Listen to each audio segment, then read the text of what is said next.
हरिओम प्रिय दर्शकों, यदि आपकी तुला राशि या तुला लग्न है तो इस वीडियो को बहुत ध्यान से देखिएगा, समझिएगा। इस वीडियो में हम समझने वाले हैं, जैसे कि आपने थंबनेल में पढ़ा, अब जो ग्रह स्थितियों का खेल होने वाला है नवंबर के महीने में, इसका क्या प्रभाव आपके जीवन में पड़ेगा। ये नवंबर के महीने का संपूर्ण राशि फल है, यानी कि जितने भी ग्रहों का परिवर्तन होगा उनका सबका क्या प्रभाव होगा, ये सब कुछ हम विस्तार से समझेंगे। प्रिय दर्शकों, हर एक महीने कोई न कोई ग्रह परिवर्तित करता ही है अपनी स्थितियों में, परंतु ये जो परिवर्तन की स्थिति है उसका प्रभाव बहुत गहरा हुआ करता है।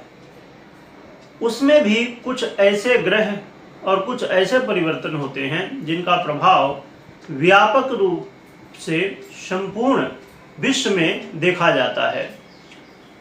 ऐसे ही इस समय जो परिवर्तन हो रहे हैं ग्रहों के, उनका प्रभाव पूरे विश्व में व्यापक रूप से बहुत दिखाई देने वाला है और उनकी चर्चा भी हम करेंगे। इससे पहले मंगल का राशिफल आपने देखा होगा, मंगल का परिवर्तन हुआ था, तो वो अपने आप में बहुत बड़ा परिवर्तन था और उसका प्रभाव भी आगे चल के फ्यूचर में बहुत ज़्यादा गहराई से देखने को मिलने वाला है। आइए समझते हैं कि इस नवंबर के महीने कौन कौन से ग्रहों का क्या क्या परिवर्तन है, क्या स्थिति है। तो ग्रहों की बात की जाए तो ग्रहों के राजा सूर्य का परिवर्तन 16 नवंबर को होने जा रहा है मंगल की राशि वृश्चिक पर, और चंद्रमा का परिवर्तन तो होता ही रहता है।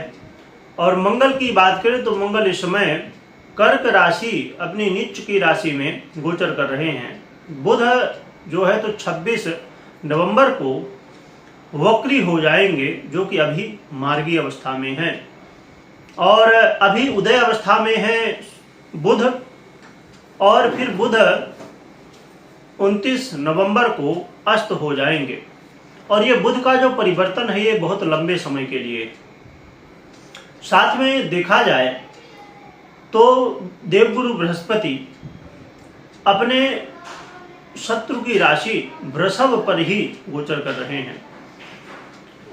शुक्रदेव की बात करें तो शुक्र अब राशि परिवर्तन करने जा रहे हैं 6 नवंबर को। ये मंगल की राशि को छोड़ के अब देवगुरु बृहस्पति की राशि धनु में गोचर करना प्रारंभ करेंगे। और देवगुरु बृहस्पति के बाद और शुक्र की स्थिति भी आपने समझ ली, परंतु बहुत समय से लोग जो इंतजार कर रहे हैं, क्योंकि हम अब चर्चा कर रहे हैं शनि की। शनि एक ऐसे ग्रह हैं कि उनकी कोई भी स्थिति होती है वो बहुत लंबे समय के लिए होती है। तो शनिदेव अभी वक्री चल रहे थे, अब 15 नवंबर से ये मार्गी हो जाएंगे। और राहु मीन राशि में गोचर कर रहे हैं और केतु कन्या राशि बुध की राशि पर। तो देखा जाए तो ये है ग्रहस्थितियाँ इस नवंबर के महीने में। इससे जो परिवर्तन हुआ है, इससे योग भी कई निर्माण हो रहे हैं। मुख्य रूप से बुधादित्य योग का निर्माण हो रहा है, परंतु इस योग का भी विशेष महत्व तो नहीं रह जाएगा, क्योंकि इस योग में आप अक्सर सुनते रहते होंगे बुधादित्य योग, परंतु कई बार उसका प्रभाव बहुत ज़्यादा देखने को मिलता है और कई बार बहुत कम। जैसे अभी देखा जाए तो बुधादित्य योग सूर्य और बुध के युति से बनने जा रहा है, और बुधादित्य योग के ऊपर शनि, राहु और देवगुरु बृहस्पति जैसे ग्रहों की दृष्टि है।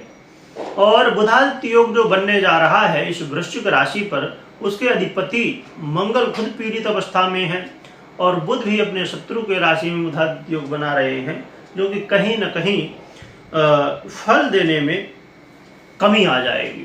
तो ये जो बुधादित्य योग है इसका संपूर्ण फल प्राप्त नहीं हो पाएगा। ये जरूर है कि कोई भी योग बने, चाहे वो भंग हो रहा हो या जो भी हो रहा हो, कितना भी कमजोर हो रहा हो, परंतु उसका कुछ न कुछ प्रभाव अवश्य देखने को मिलता है। तो आइए अब समझते हैं कि क्या फल हमें मिलने वाला है इस नवंबर के महीने में। तो प्रिय दर्शकों, स्वास्थ्य के दृष्टिकोण से देखा जाए तो स्वास्थ्य मिला जुला रहने वाला है। स्वास्थ्य में थोड़ा आपको ध्यान रखना है, बहुत ज़्यादा चिंता की बात नहीं है, परंतु ध्यान रखना आवश्यक है। योग प्राणायाम करते रहिए और दिनचर्या को बेहतर करिए, क्योंकि आज के समय में जितने भी रोग बाधाएं, जितनी भी मानसिक तनाव की स्थितियां बनती हैं, वो कहीं न कहीं ज़्यादातर हमारे दिनचर्या और जीवन शैली के हिसाब से ही ये सब चीज़ें ज़्यादा हमें देखने को मिलती हैं। अब देखा जाए तो पहले ऐसा नहीं था कि रोग नहीं थे या लोग नहीं थे, लोग भी थे और रोग भी थे, परंतु लोगों की दिनचर्या, जीवन शैली बहुत अच्छी हुआ करती थी, जिसकी वजह से लोग रोग से दूर रहते थे। इसके अलावा देखा जाए तो जो विद्यार्थी हैं, स्टूडेंट हैं, उनके लिए कहीं ना कहीं ये समय एक ऐसा मौका है कि आप बड़े तेजी से आगे बढ़ सकते हैं और साथ में आप जो है तो पहले मेहनत आपने जो किया है उसका रिजल्ट अब मिल सकता है। परंतु यहाँ पर इस बात का ध्यान रखना है कि आपको गुस्सा नहीं करना है, क्रोध नहीं करना है। यह करेंगे तो कहीं ना कहीं इससे अड़चनें उत्पन्न होंगी आपस में, दोस्तों के साथ, या जो आपके साथ बच्चे पढ़ते हैं उनके साथ वाद विवाद, अनमन की स्थिति, एक दूसरे के प्रति ईर्षा भाव का उत्पन्न होना, ये सब चीज़ें देखी जा सकते हैं। तो इनसे थोड़ा बचना है। बाकी विद्यार्थियों के लिए काफ़ी अच्छा समय कहा जाएगा। और जो लव पार्टनर हैं उनके लिए थोड़ी मुश्किल का समय है। लव पार्टनर के लिए इस समय मुश्किल बहुत बढ़ सकती है, कहा जाए तो बहुत ज़्यादा सावधान रहने की आवश्यकता है। इस समय आपस में वाद विवाद, कलह का माहौल और यहाँ तक कि अलगाव की स्थिति भी देखी जा सकती है। इसलिए आपको बहुत सावधानी के साथ में अपने लव लाइफ को चलाने की जो है तो कोशिश करनी होगी। और कहना चाहिए कि इस समय यदि आप अपने जीवन में, जो अभी मैंने कहा विद्यार्थियों के लिए, कि धैर्य बनाए रखना और अपने मन को कंट्रोल में रखना, ये बहुत ज़रूरी है। अपने वाणी को कंट्रोल में रखना, क्योंकि ज़्यादातर वाद विवाद, कलह का माहौल और जितनी आपस में किसी से बात जो है तो कोई भी बात को लेके लड़ाई झगड़े हो रहे हों, तो उसके पीछे कारण ज़्यादातर हमारी वाणी हुआ करती है। तो वाणी में यदि आप संयम बरतते हैं, धैर्य रखते हैं, तो इन स्थितियों को संभाला जा सकता है। परिस्थिति गंभीर है, इस बात का ध्यान रखिएगा। इसके अलावा देखा जाए दाम्पत्य जीवन, दाम्पत्य जीवन की बात करें तो दाम्पत्य जीवन भी लव लाइफ की तरह कलह से युक्त रहने वाली है।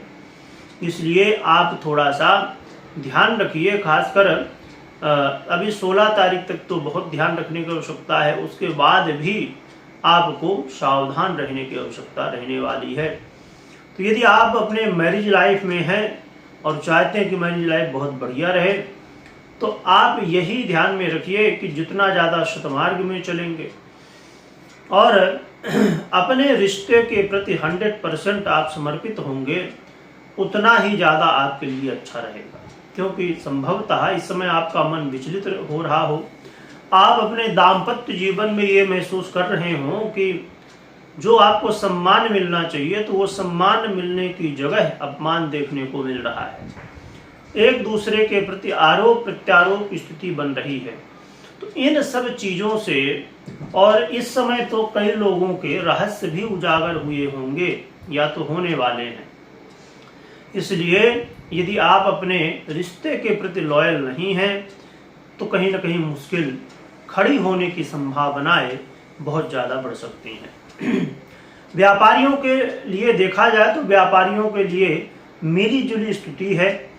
थोड़ा उतार चढ़ाव भरा हुआ समय रहेगा, लाभ भी होगा तो खर्च भी होंगे। तो इसलिए व्यापारियों को बैलेंस बनाने की आवश्यकता रहेगी। और क्योंकि कई बार अब जैसे त्योहारों का समय चल रहा है, कई बार हम कई चीज़ों का ध्यान नहीं रखते, उनके वजह से भी कई तरह की समस्याएं हो जाती हैं। अब जैसे कहा जाए कि धनतेरस है, दीपावली है, या अन्य त्यौहार जो अभी इस 2024 में पड़े, तो कन्फ्यूजन की स्थिति बहुत ज़्यादा देखने को मिली। कभी कोई मना रहा तो कभी कोई मना रहा है, क्योंकि तिथियों का थोड़ा सा उतार चढ़ाव यानी कि क्षय की स्थिति कहीं बन रही तो कहीं कम कहीं ज़्यादा, ऐसी स्थितियाँ दो दिन एक ही तिथि रह रही है। तो इसमें जो है तो फिर कई बार ये हो जाता है कि मनाया कब जाए। तो यदि आपको व्रत त्यौहार से संबंधित जानकारी चाहिए तो दूसरा हमारा चैनल है चिंतामणि व्रत त्यौहार, आप यूट्यूब में सर्च भी कर सकते हैं तो वहाँ पर मिल जाएगा। तो वहाँ पर आपको एग्जैक्ट जानकारी मिलती है किस दिन आपको त्यौहार मनाना चाहिए, क्या कैसे सब कुछ करना चाहिए, संपूर्ण जानकारी प्राप्त होती है। जैसे दीपावली कब है ये बड़ा कन्फ्यूजन बना हुआ है, धनतेरस कब है ये बड़ा कन्फ्यूजन, तो इनकी जानकारी आप व्रत त्यौहार में प्राप्त कर सकते हैं। और रही बात कि आप यदि जॉब करते हैं, प्रोफेशन में हैं, तो जॉब करते हैं या प्रोफेशन में हैं तो कहीं ना कहीं आपको इस समय आप देखेंगे कि बड़े एनर्जी के साथ आप अपना कोई भी काम कर रहे हैं, बड़े जोश में कर रहे हैं और उसका प्रभाव भी लोगों के ऊपर दिखेगा। यानी आपका जो है तो लोहा मानेंगे लोग कि हाँ ये व्यक्ति तो बहुत अच्छा काम करता है, इसे कुछ सौंप दिया जाए तो ये कर सकता है और धन लाभ की स्थिति भी बनेगी। परंतु यहाँ पर भी बस वही बात है कि वाद विवाद भी होने की संभावनाएं देखने को मिलेंगी। यदि आप ज़्यादा जोश में आए तो ये मुश्किल खड़ी हो सकती है। तो देखा जाए तो ओवरऑल स्थितियाँ तुला वालों के लिए कहीं ना कहीं यदि सबसे महत्वपूर्ण कुछ बातें निकल के आ रही हैं तो एक तो ये कि आप अपने वाणी में संयम रखिए और धैर्य रखिए। यदि आप धैर्य रखते हैं, वाणी में संयम रखते हैं, धैर्य के साथ कोई भी काम करते हैं या कोई भी रिश्ता निभाते हैं तो आपके लिए ठीक रहेगा। यदि आप अपना धैर्य खोते हैं या किसी को कुछ ऐसी बातें कहते हैं जो सामने वाले को बुरी लगे तो कहीं ना कहीं ये मुश्किल खड़ी हो सकती हैं। अब रही बात कि हमने चर्चा सभी ग्रहों के हिसाब से की, सभी ग्रहों का क्या प्रभाव था, परंतु यहाँ पर एक प्रश्न उठता है। मैंने किसी का कमेंट पढ़ा था कि आपने इस ग्रह के बारे में बताया, इसके बारे में नहीं बताया। प्रिय दर्शकों, यदि हम हर एक ग्रह की अलग अलग चर्चा करें, विस्तार से चर्चा करें तो उसमें फिर कम से कम घंटे 2 घंटे की वीडियो एक बनेगी। ये भी 10-15 मिनट की कुछ बन ही गई होगी। तो लोगों के लिए इतनी बड़ी वीडियो ही 10 से 15 मिनट की वीडियो ही देखना मुश्किल होता। लोग 2 मिनट 3 मिनट 4 मिनट बस इतना ही देखते हैं।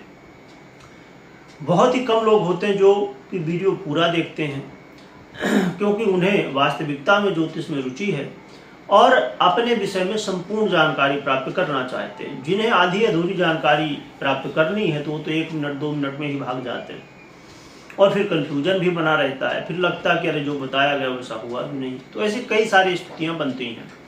इसीलिए मैं कहता हूँ कि कोई भी चीज़ को आप संक्षेप को विस्तार से समझने की कोशिश करिए। यदि हम यहाँ पर एक उदाहरण लें, जैसे अभी शनिदेव अपनी स्थिति में परिवर्तन किए हैं, तो शनिदेव का देखा जाए तो शनिदेव 2 भावों के अधिपति या 2 राशियों की या भावों के मान लीजिए जो भी, तो 2 राशियों के अधिपति शनिदेव बनते हैं। फिर उनकी 3 दृष्टियां हैं तो कितने हो गए, 2 और 3 5 हो गए। ठीक है, तो लगभग आधे भाव, और इस समय अभी तो मार्गी हो रहे हैं, वक्री थे तो 1 भाव और भी पकड़ के रखे थे तो 6 हो गए। फिर शनिदेव जिन जिन चीज़ों के अधिपति हैं, कारक तत्व उनको प्राप्त है, तो उनसे संबंधित विषयों का भी फल देंगे। यदि हम विश्लेषण करने जाएं तो सोचिए कि मात्र एक ग्रह के ऊपर घंटों की वीडियो बन सकती है ना। तो इसीलिए संक्षेप में समझने की कोशिश हम करते हैं इसमें। चलिए अब हम जान लेते हैं उपाय क्या करना चाहिए। उपाय के रूप में एक तो आप भुवन भास्कर सूर्य की आराधना करिए, साथ में नित्य प्रति प्रयास करिए कि आप भगवान नारायण और माता लक्ष्मी की आराधना करिए। ये आपके लिए कल्याणप्रद रहेगा। कोई भी महत्वपूर्ण निर्णय ले रहे हैं तो सबसे पहले अपनी जन्म कुंडली का विश्लेषण अवश्य करिए। कमेंट में जय लक्ष्मी नारायण भगवान लिखिएगा, लिखने के साथ स्मरण करिएगा। वीडियो देखने के लिए बहुत बहुत धन्यवाद।